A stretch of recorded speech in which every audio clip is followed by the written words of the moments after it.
जय हिंद साथियों, स्वागत है आप सभी का हमारे पढ़ाई के यूट्यूब चैनल पे। मैं अरवी सर। हम लोग डेली मैथ के 5 सुपर सीरीज को क्वेश्चन को इस पढ़ाई पे देखते हैं। यदि आप किसी भी एग्जाम की प्रिपरेशन करते हैं तो आप हमारे पढ़ाई से जुड़ के आप अच्छे से मैथ और रीजनिंग और बाकी सब्जेक्ट का अच्छे से प्रिपरेशन कर सकते हैं। ठीक है, तो चलिए आइए आज के सीरीज को हम लोग शुरू करते हैं। आज के सीरीज का पहला क्वेश्चन है आपका,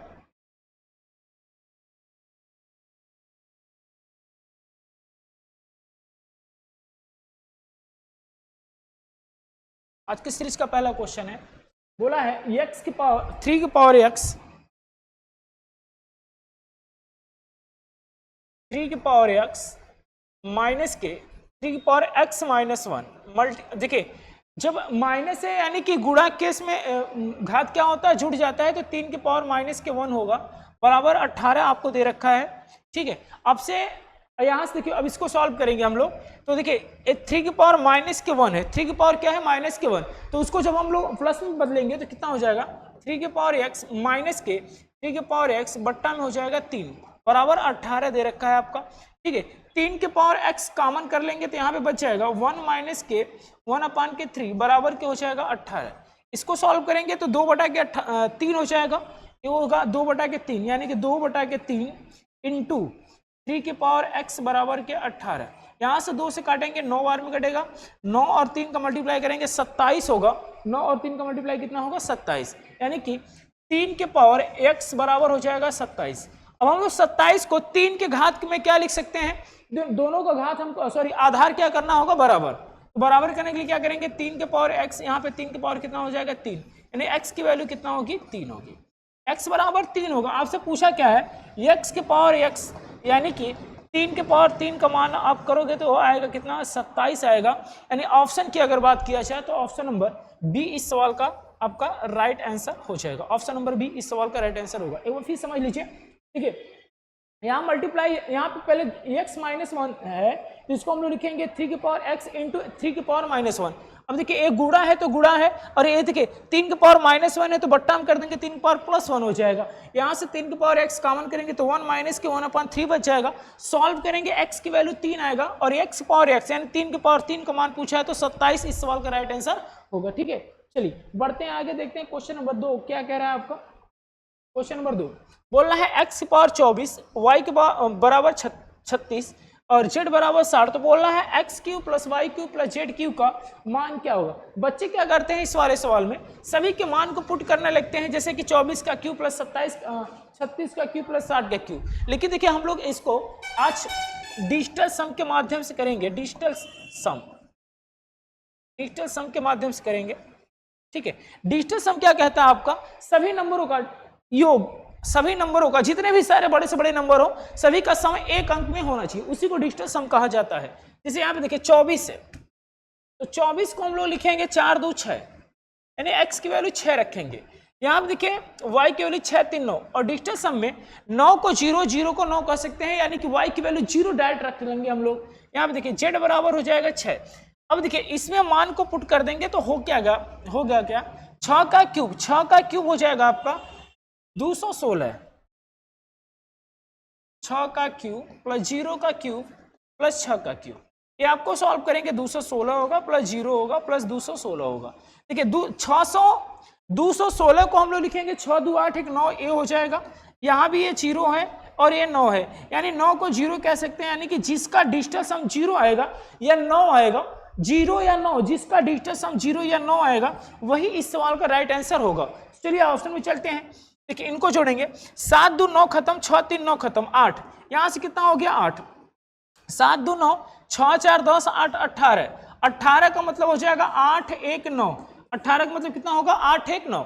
इसी प्रकार से देखिए 7 2 9 खत्म और 8 6 14, 14 5 19, 19 का मतलब कितना हो जाएगा मेरे भाई 20, 20 का मतलब हो जाएगा 2, 19 और 1 सॉरी 9 1 10, 9 1 10, 10 का मतलब हो जाएगा 1। यहाँ इसी तरह से देखिए 7 2 9 खत्म और 6 6 12, 12 8 20, 20 का मतलब 2 हो जाएगा। तो देखते हैं ए वाले में 8 आ रहा है डिजिटल सम, बी वाले में 9 आ रहा है, सी वाले में 1 आ रहा है, डी वाले में 2 आ रहा है। तो 0 या 9, हमने क्या कहा कि 0 या 9, 0 को 9 कह सकते हैं और 9 को 0 कह सकते हैं। तो कौन सा आंसर होगा आपका इस सवाल का राइट आंसर जो होगा कौन सा होगा, ऑप्शन नंबर बी इस सवाल का राइट आंसर हो जाएगा।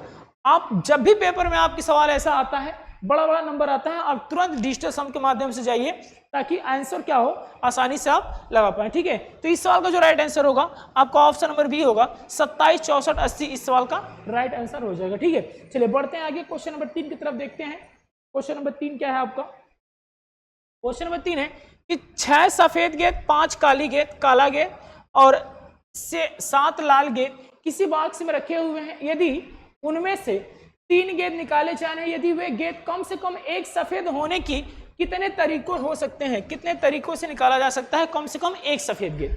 तो आप पढ़े होंगे, प्रोबेबिलिटी का एक क्वेश्चन है ना, ये आपका क्रमचय मतलब कि संचय का क्वेश्चन है, क्रमचय संचय एक चैप्टर होगा, उसके बाद आप देखे होंगे। तो देखिए 6 जो है व्हाइट गेंद है, 6 व्हाइट गेंद है और 5 जो है ब्लैक गेंद है,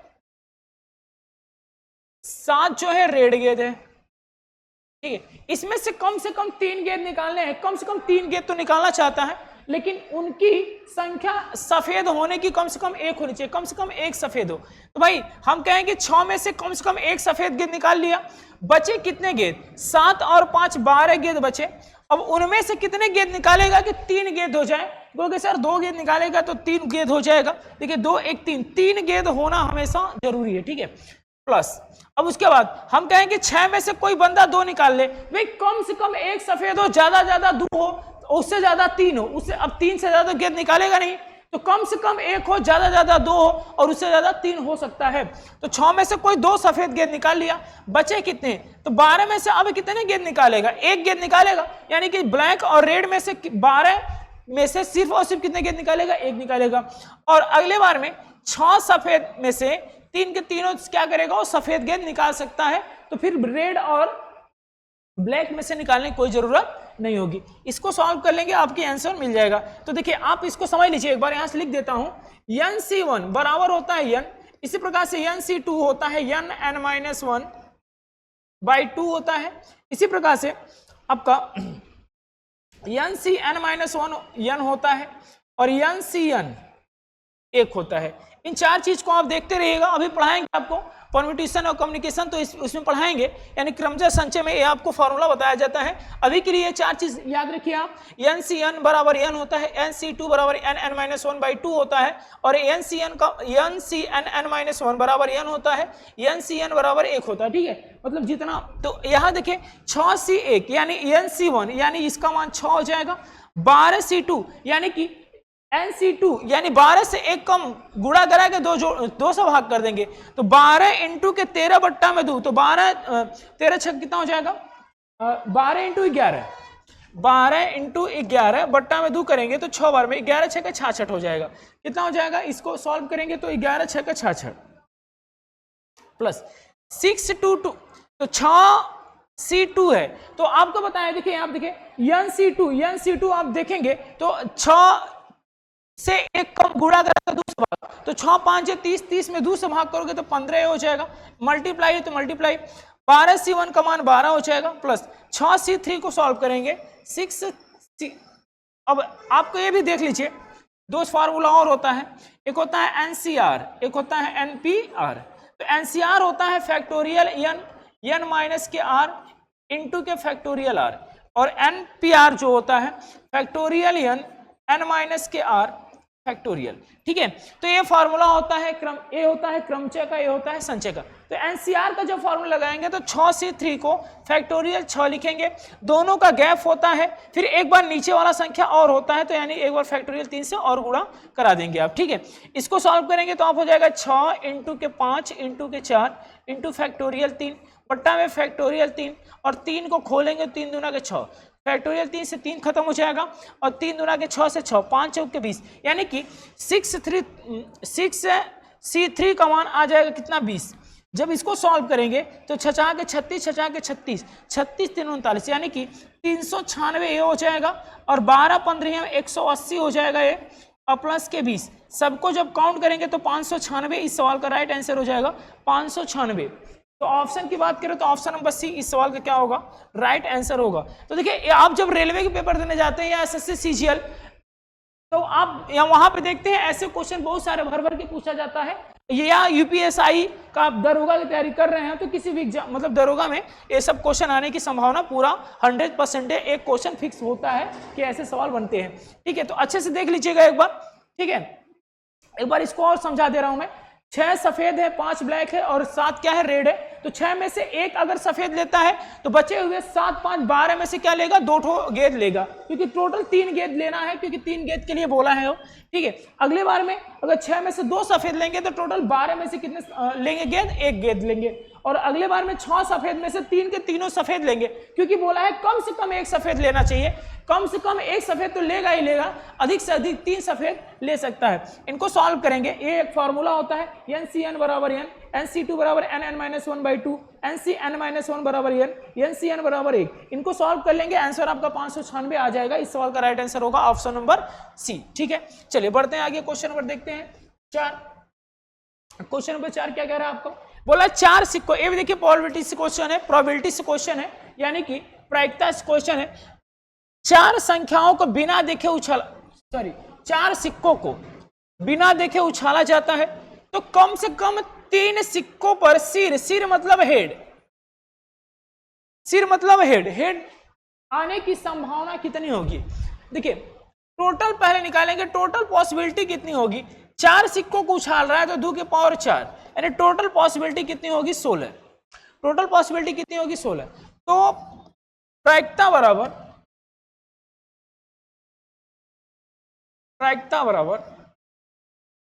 होता है कुल संभावना, टोटल कितने संभावना हो रहा है, 16।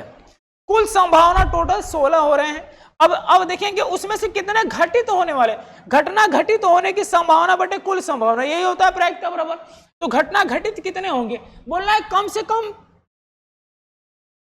3 सिर है, तो कम से कम 3 आएगा, ज्यादा 4 भी आ सकता है। कम से कम 3, ज्यादा 4। तो 4 गेंद में से कम 3 आ सकता है, प्लस 4 में से चारों पर हेड आ सकता है, क्योंकि कम से कम 3, ज्यादा चारों पे आ सकता है। इनको सॉल्व करेंगे। देखिए अभी इससे पहले वाले में बताया हूं, तो यहां देखिए एक कम है, यानी NCn-1 लगा है बराबर n आ जाएगा, तो यहां पे 4 हो जाएगा ये, प्लस और NCn बराबर होता है 1, तो 4C4 मान 1 हो जाएगा, बट्टा में 16। सॉल्व करेंगे 4 1 5, 5 बटा के 16, 5 बटा 16, यानी कि कुल संभावना टोटल होगी 5 बटा के 16। ऑप्शन की बात करें तो ऑप्शन नंबर बी इस सवाल क्या हो जाएगा, आपका राइट आंसर हो जाएगा। ऑप्शन नंबर बी इस सवाल का राइट आंसर होगा। ठीक है, चलिए आज की सीरीज के लास्ट क्वेश्चन को देखते हैं। क्वेश्चन नंबर 5 क्या कह रहा है, कोरोना के अक्षरों को कुल कितने तरीकों से व्यवस्थित किया जा सकता है जिसमें स्वर एक साथ है। स्वर कितने होते हैं, 5 स्वर होते हैं। कौन कौन से, ए, ई, आई, ओ, यू, ये 5 स्वर होते हैं आपके टोटल। अब 5 स्वर में देखिए इसमें स्वर कितने हैं, कोरोना में स्वर कितने हैं, कहोगे सर ओ है और ए है, तो 3 तो स्वर हैं, ओ ए। बचे कितने, सी बचा, आर बचा, एन बचा। ठीक है, अब इनको काउंटिंग कैसे करेंगे देख लीजिए, बहुत अच्छा क्वेश्चन है, ये भी आपके यूपीएसआई के 2017 में आया हुआ क्वेश्चन है, इसी वजह से इसको हम बता रहे हैं आपको। देखिए तो बॉक्स वाले बॉक्स जितने बॉक्स में है उसकी गणना 1 की करेंगे, बाकी 1 1 1 1 2 3 4 नंबर हो गया, यानी फैक्टोरियल 4 हो जाए। कितना, जितने बॉक्स में रहेगी उसकी गणना केवल और केवल 1 करेंगे। तो इन बॉक्स में 3 नंबर है, उनकी गणना 1 करेंगे, बॉक्स वाले नंबर को 1 गणना करेंगे, तो 1 2 3 4 फैक्टोरियल हो गया। अब देखेंगे बॉक्स में कितने नंबर हैं, बॉक्स में कितने नंबर हैं, बॉक्स में नंबर है 1 2 3 नंबर है, तो 3 से फैक्टोरियल से गुणा करा देंगे। ठीक है, अब कितने नंबर रिपीटेड हैं, भाई कुछ नंबर रिपीट भी तो हो रहे हैं, तो ओ 2 बार रिपीट हो रहा है, तो फैक्टोरियल 2 से क्या करेंगे, भाग कर देंगे। ठीक है, सॉल्व करेंगे तो 4 इंटू के 3 इंटू के 2 इंटू के 3 इंटू 2 और 2 इंटू के 1, यहां भी 1 होगा, यहां फैक्टोरियल होगा, तो